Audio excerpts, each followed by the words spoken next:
History of MMM, how it all began.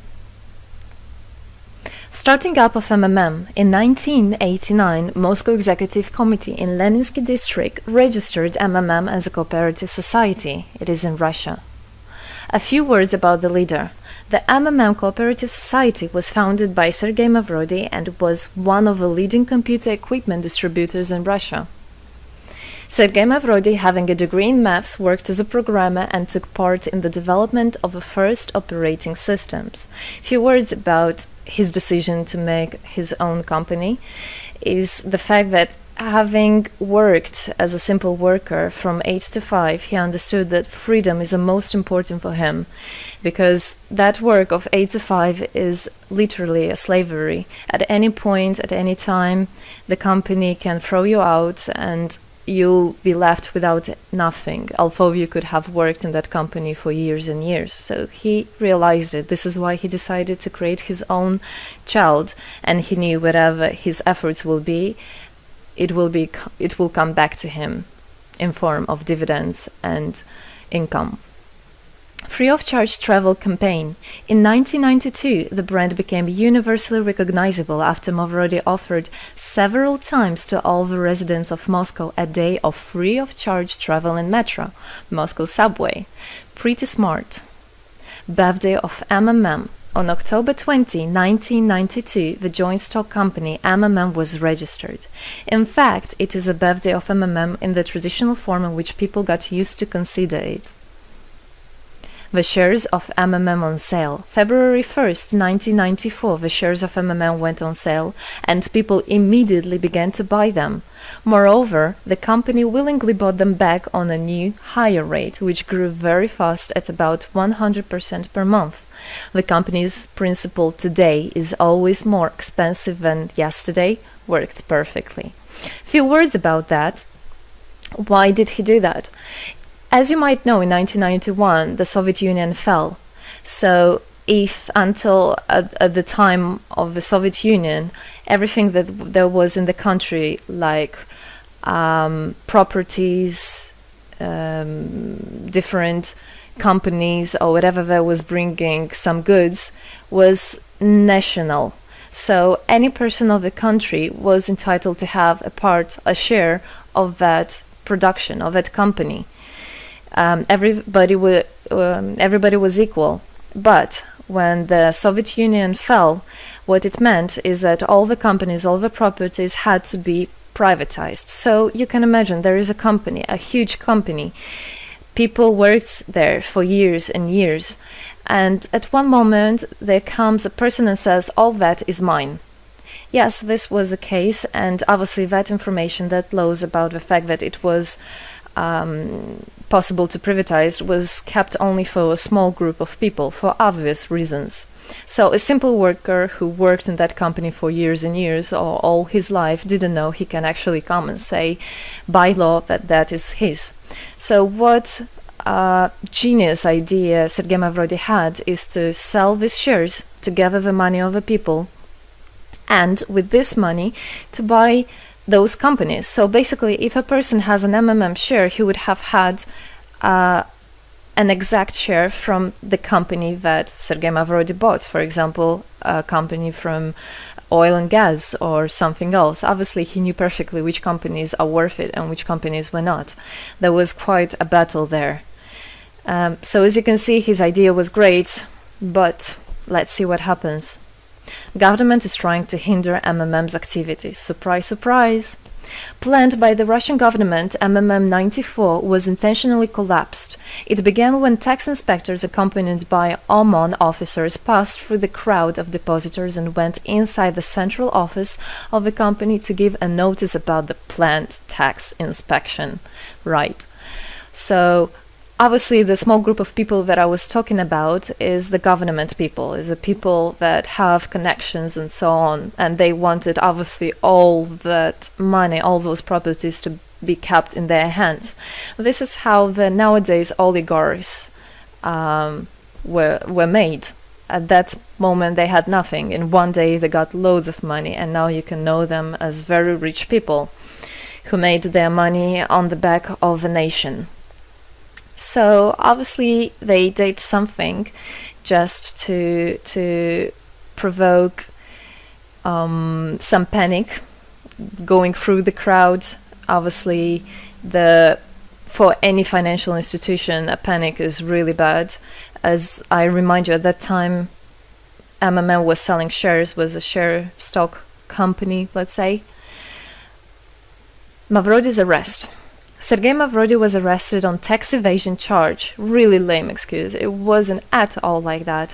What happened, even the person that was in charge with giving the arrest, he told him that there was no other option for them. They had to do something, even though it was illegal what they were doing, but they had to do it as they were afraid of him. Because, as he said, another 2-3 months and in whole Russia there would be no government, no banks, nobody, only Sergei Mavrody, that who holds the money nowadays. This is in charge. So he was arrested, and his arrest was broadcasted live on all TV channels, obviously to show off more, to show people how bad he is, and actually the government didn't do anything wrong. On the same day, there was a storm of the central office of MMM. The company was prescribed to recover 49.9 billion rubles to the budget. Huge money. The question about the money in MMM 94 is open, as no one still can give an answer where it is. The authorities simply turned a blind eye to it, although hundreds of eyewitnesses are ready to confirm, even under oath in court, that they saw 17 trucks take out cash through the back door.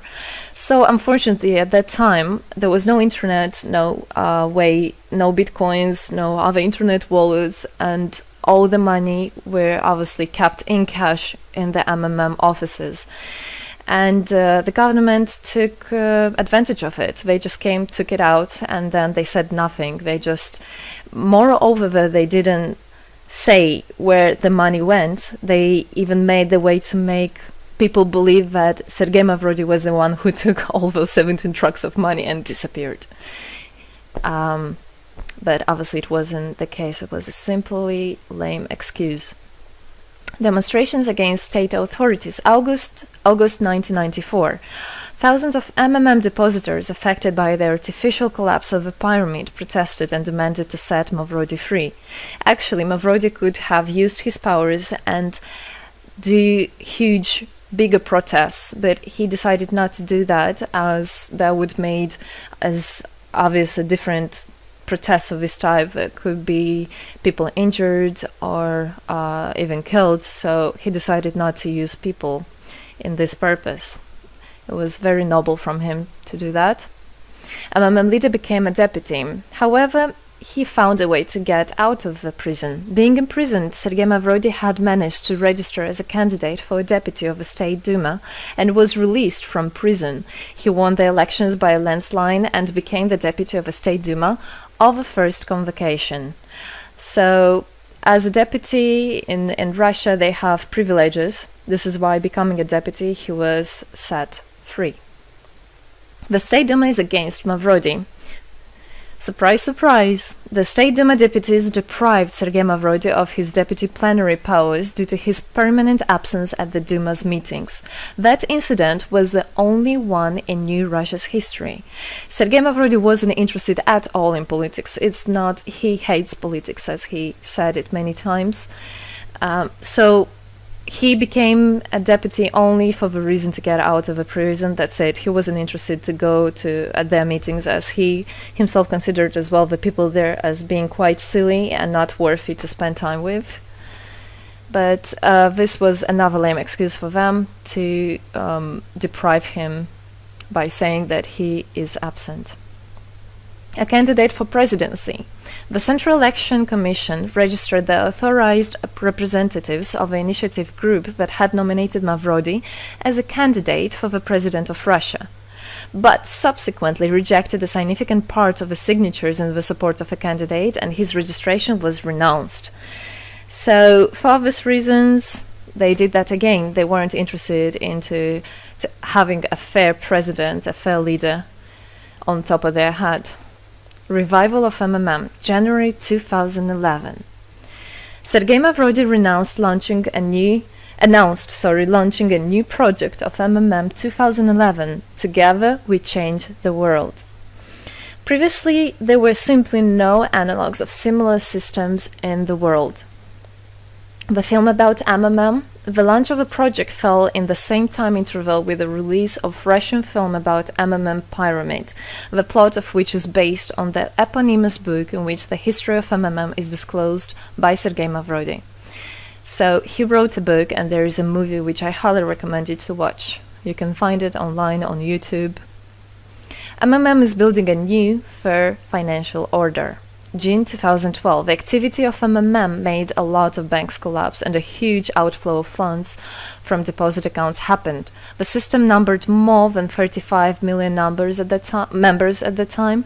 For obvious reasons, the fight against the system started. It suffered the same fate as MMM 94, eventually collapsed.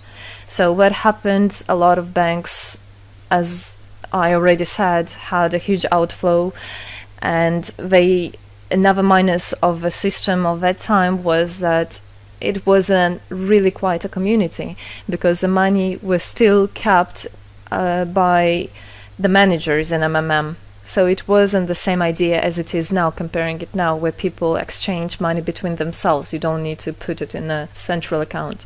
At that time, there were central accounts, and it was again used by the banks. They simply blocked those accounts that they identified as being of MMM and took all the money away, and that's it. There were no other discussion about that. Again, huge loss of money. People lost a lot of money. Sergei Mavrodi didn't get all of them. It was again the banks that took the advantage of it. MMM 2012 is just the beginning. I'll be back.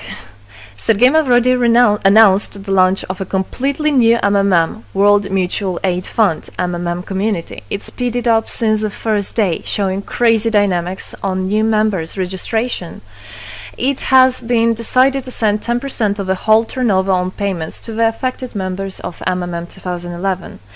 So again, another genius idea. In order not to make central accounts, in order not to gather the money somewhere, now the money are spread directly between participant itself. You can just check in your account online whom you should transfer the money to. So MMM now is connecting all the people between themselves and exchange, so that they can exchange the money and get benefits of it.